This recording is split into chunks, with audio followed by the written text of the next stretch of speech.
Hi, everybody. It's David Turnquist, a real estate broker in Houston, Texas. And in today's video tutorial, we're going to cover the buyer tenant representation agreement in Texas.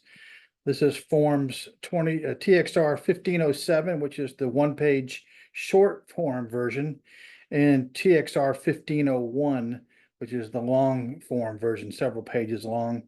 We'll also cover the TXR 1505, which is the amendment to change either one of these forms.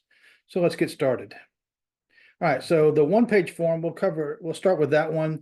That's form TXR 1507 by TXR, by the way, is Texas Realtors. If you are not a Texas Realtor, you won't have access to these forms. And then they are on the Texas Realtor website, but you do have to log in to have access to them. All right, so let's go over this form. This is now that as of August 17th, you do have to have a written buyer's representation agreement or buyer tenant, whether you're representing a buyer buying a home or a tenant that's going to lease a home. You do have to have a written agreement in place before you're allowed to show them a home. That is, if you are a realtor. If you're not a realtor, you can do whatever you want. So let's take a look at this form. I prefer this form. It's one page, simple. In my opinion, anytime you have multiple pages and you got somebody and you're telling them to sign it, putting it in their face, they get a little leery thinking you're signing them into some long-term contract. So that's just my own opinion. I prefer this one. Other agents, other brokers like the other one. It gives you more options. But let's go over this one. So in paragraph 1, you have the parties. You'll name your client, which is the buyer or the tenant. In this case, it's Brenton Barnes and Brianna Barnes. And then you'll have your broker's name here. My company is San Jacinto Properties. In paragraph 2, it states that the buyer tenant is choosing you to represent them. So this is very important. This is an agreement for representation.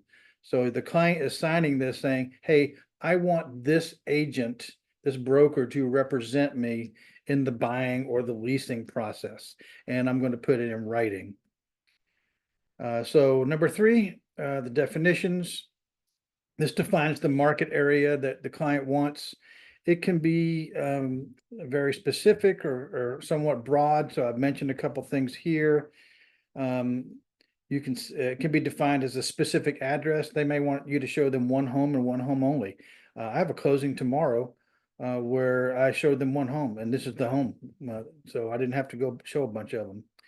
So it can be defined as a specific address. It can be a specific neighborhood. It can be a zip code or several zip codes. It can be a school district or a geographic area. You can just say Pasadena, Texas. So whatever your client wants to look in, those are the areas you need to put in here and define them. Paragraph 4, this defines the beginning and ending date. When does this agreement begin? When does it end? You can make this for one day, 1 week, a month, a year, whatever you and your client agree to. There is no specific timeline. If somebody wants you to show them a specific house for one day only, you can make it a one-day agreement. And that way they're very likely to not balk when you want them to sign it because it's only for one day. As opposed to, trying to sign them into a 6-month agreement that they can't get out of. All right, let's move on to the next page. Paragraph 5. This is where you'll see some changes from the old form. In this case, there are 2 options. The client can ask for full service, which is what we've typically always done. They get old car, obedience, loyalty, disclosure, all that stuff.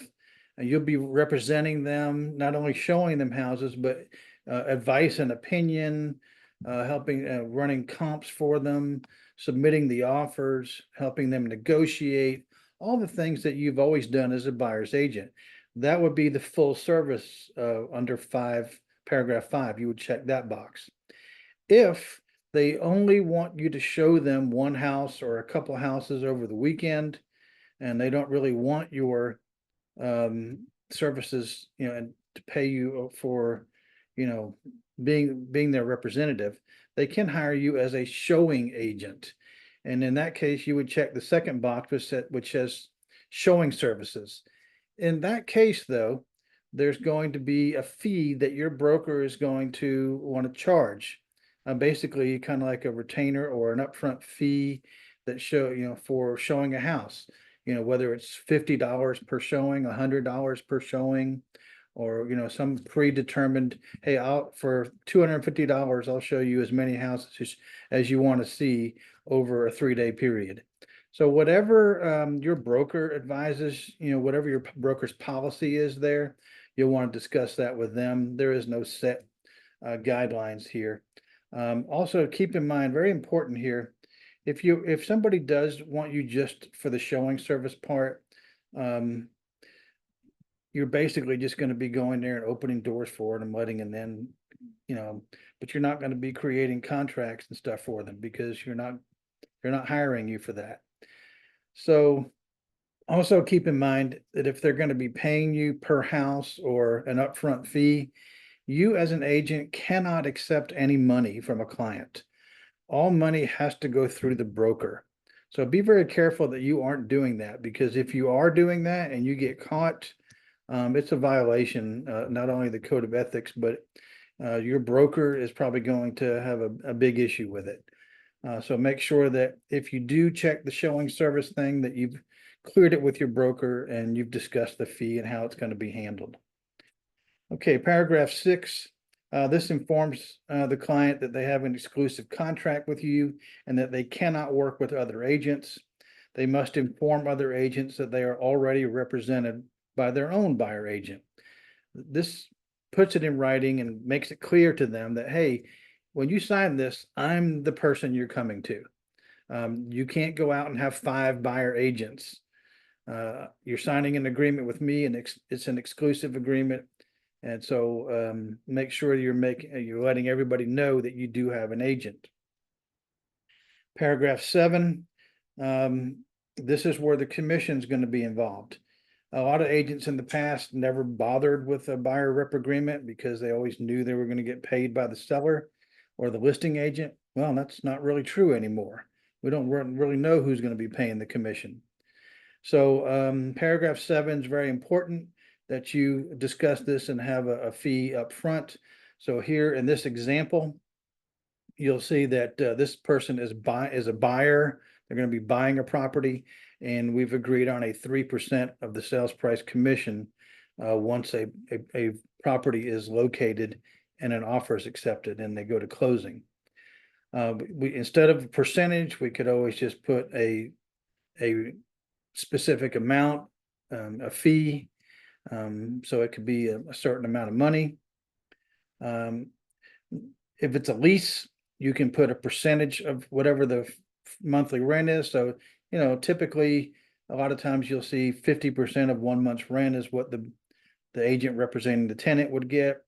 But it can be any percentage, or you could have it a percentage of all rents. That one's going to be kind of rare. I've never seen it done with anybody I've worked with where the agent got a percentage of the rents throughout the lease. Or there can be a flat fee as well. So the issue here is the buyer needs to understand that when we put an amount here, that, and it goes on to explain it here in 7B and 7C, that the buyer's agent will attempt and reach out to any listing agent or seller and try to see if they're offering a commission to the buyer's agent, and so that it will be paid.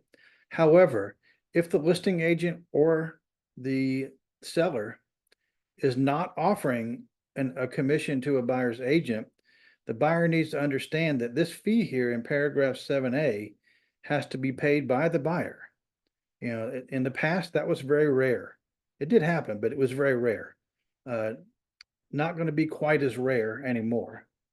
So make sure that they understand that, and whatever your broker's policy is on what the fee is going to be here, that's what you need to go with. Paragraph 8, intermediary. In Texas, we don't allow dual agency. So let me flip to the next slide there. In Texas, we don't allow dual agency, but we have something like it called intermediary. In that case, the broker represents both the buyer and the seller. By the way, as an agent, you don't have to represent both the buyer and the seller. If your brokerage represents the seller and you represent the buyer, then it's still intermediary. Because remember, all listings and buyers are under the ownership basically of the broker, not you as the agent. So if you show one of your fellow agents that are in the same company, if you show one of their listings, it's still going to be intermediary, even though it's not your listing, because it's the broker's listing. So if in that case, your broker will have a policy on whether they allow intermediary or not, and whether it's going to be intermediary with appointments or intermediary without appointments. That's another thing you'll need to discuss with your own broker and whatever's in your policies and procedures manual. But you need to explain to your buyer that, hey, it's possible that I may, the house that you want to buy may be a listing that I already have, where I represent the seller, or it may be one of my fellow agents at my company, it may be one of their listings. In that case, are you okay with us representing you and them? And they have to agree to it. In Texas, both the buyer and the seller, or the landlord and the tenant, both have to agree through an intermediary form known as TXR 1409 that they are okay with that, and they are in agreement that there will be intermediary allowed. If either side won't agree to it, then you cannot do it. And at the bottom of this form, there are signatures. Make sure that you get it signed.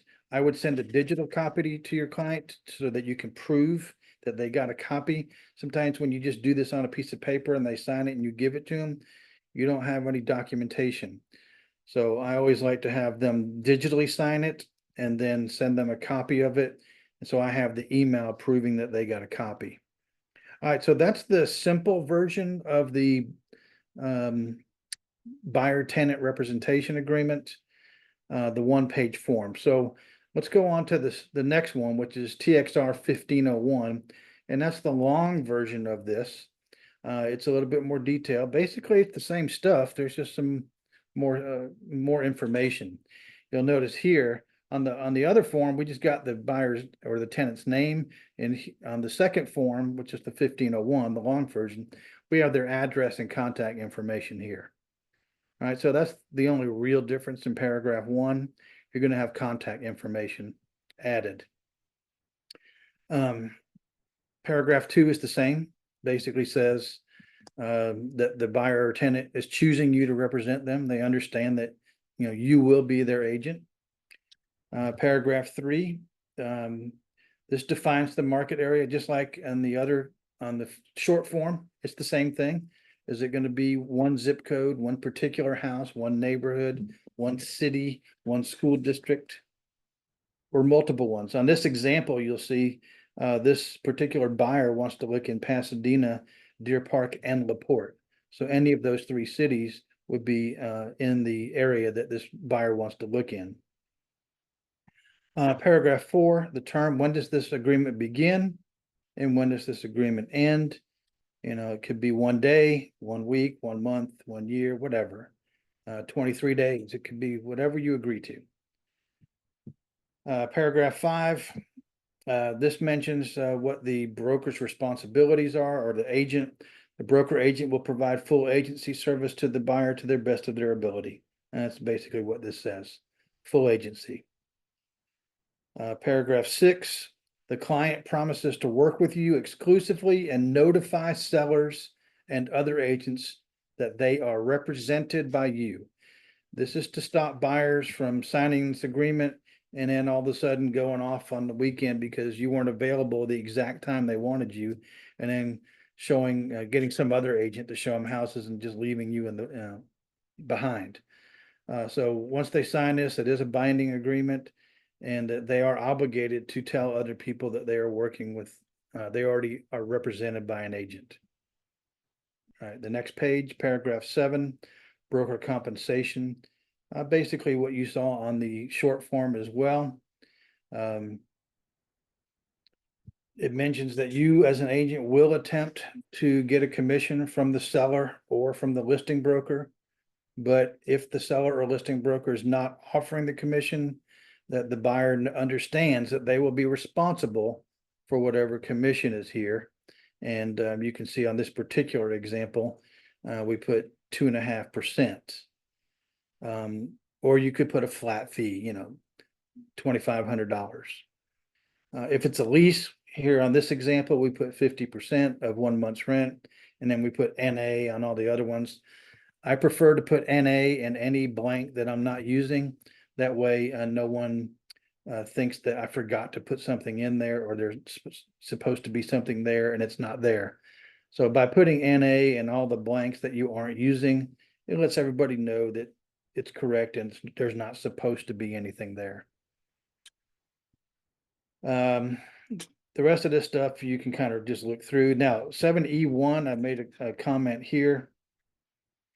In 71, it specifically addresses property that the buyer owns or wants to buy and is getting a home built on it. So this would maybe apply to, like, if you're buying from a builder, or if you already have property that you own and you're going to have a house built on it, but they want you to assist them in that process.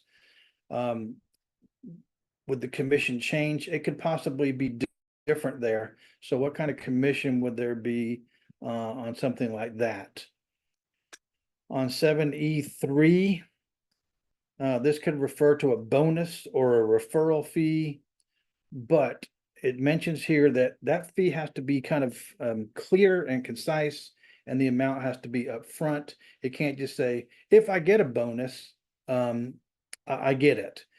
You can't just be very vague and say, well, I'll see if I can get myself some more money and you'll be okay with it. It doesn't work that way. On this agreement, you have to say if there is a specific fee, and your buyer client would have to approve any additional referral fee or bonus that you're going to get.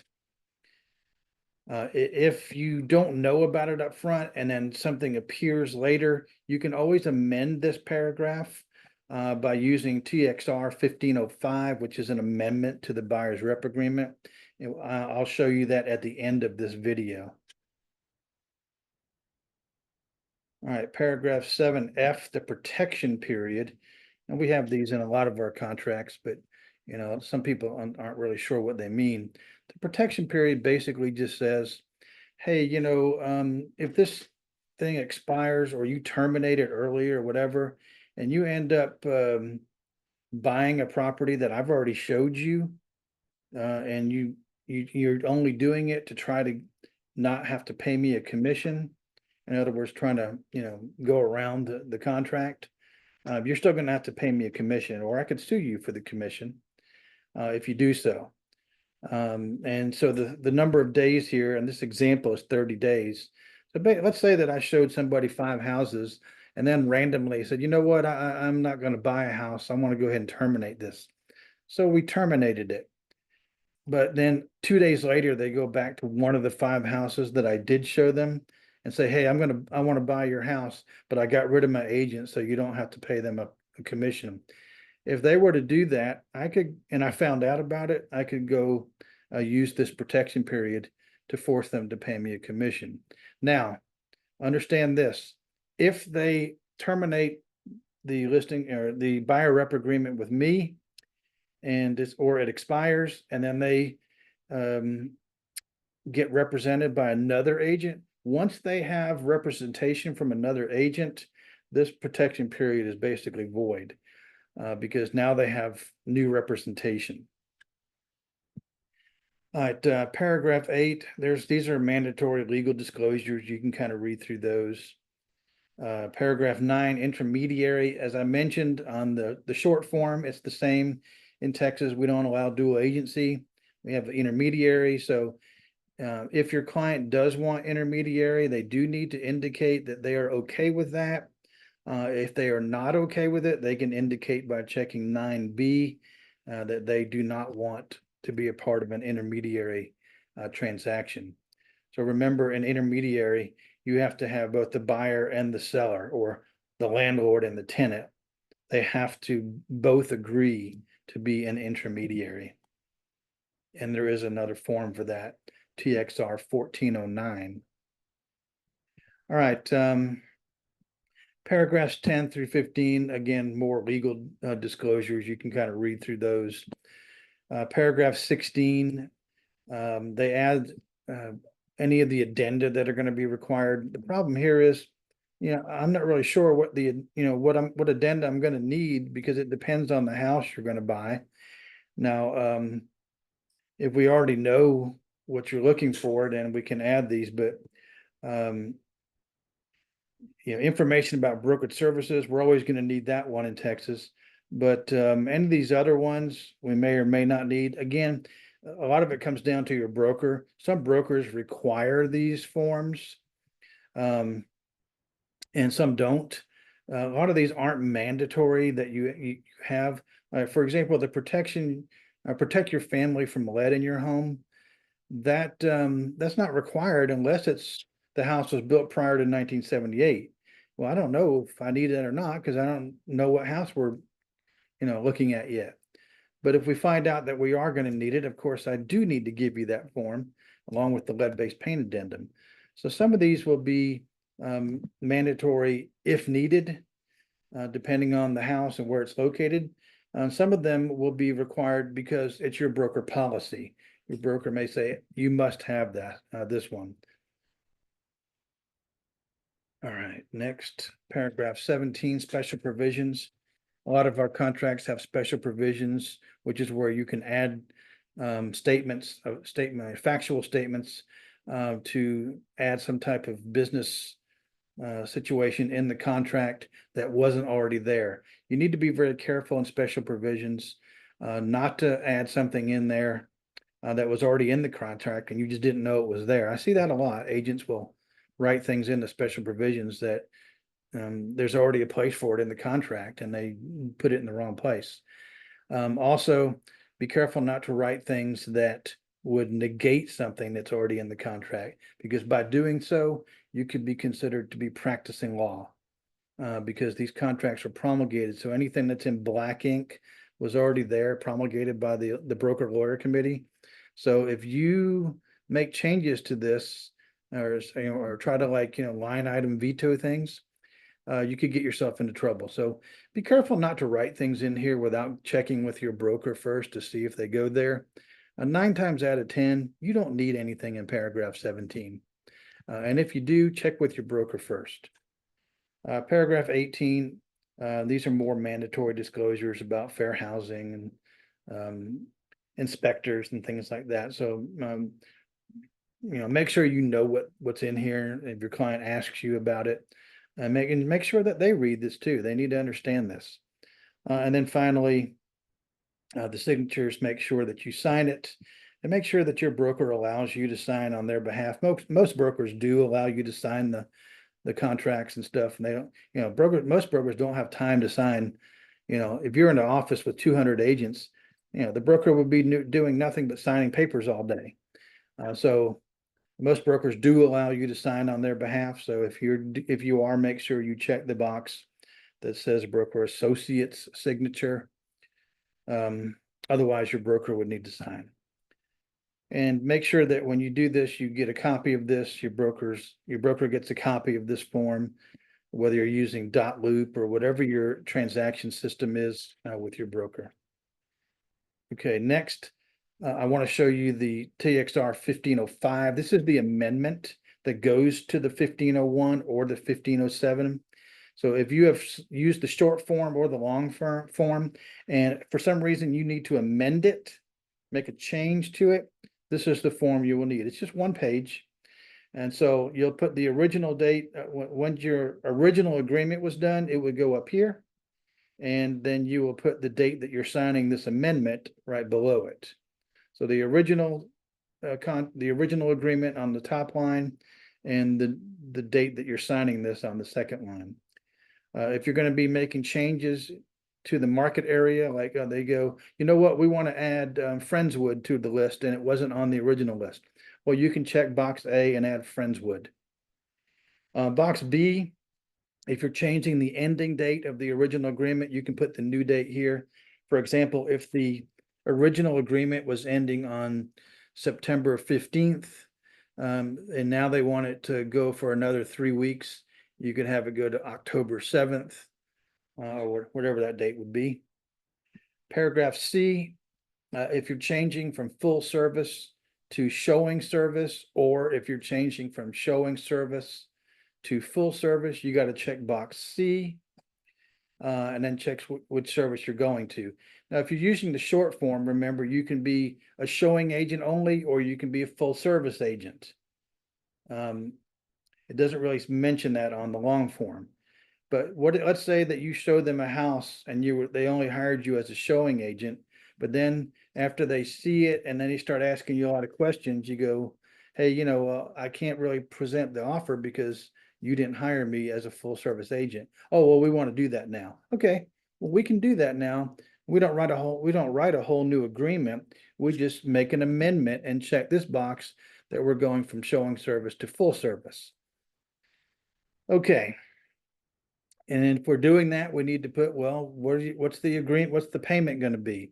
So in paragraph D, if you're changing the commission amount from the original agreement, put the new amount here. So the purchase goes, if you're buying a property, it goes in D1. If you're leasing a property, it goes in D2. So you can see in this example, if my buyer purchases a property, I'm guaranteed a 2% commission, either from the listing agent or from the seller. And if they're not offering a commission, then the buyer has to pay me a 2% commission. Okay, and paragraph E, if there are bonuses or other changes to compensation, check box E and enter the amount and the property address.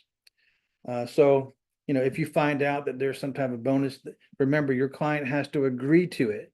Just because it's offered doesn't mean that you can accept it, because you are only allowed to accept what you agreed to in the agreement, in the buyer's rep agreement. So you can change that and make sure that they sign this and agree to it.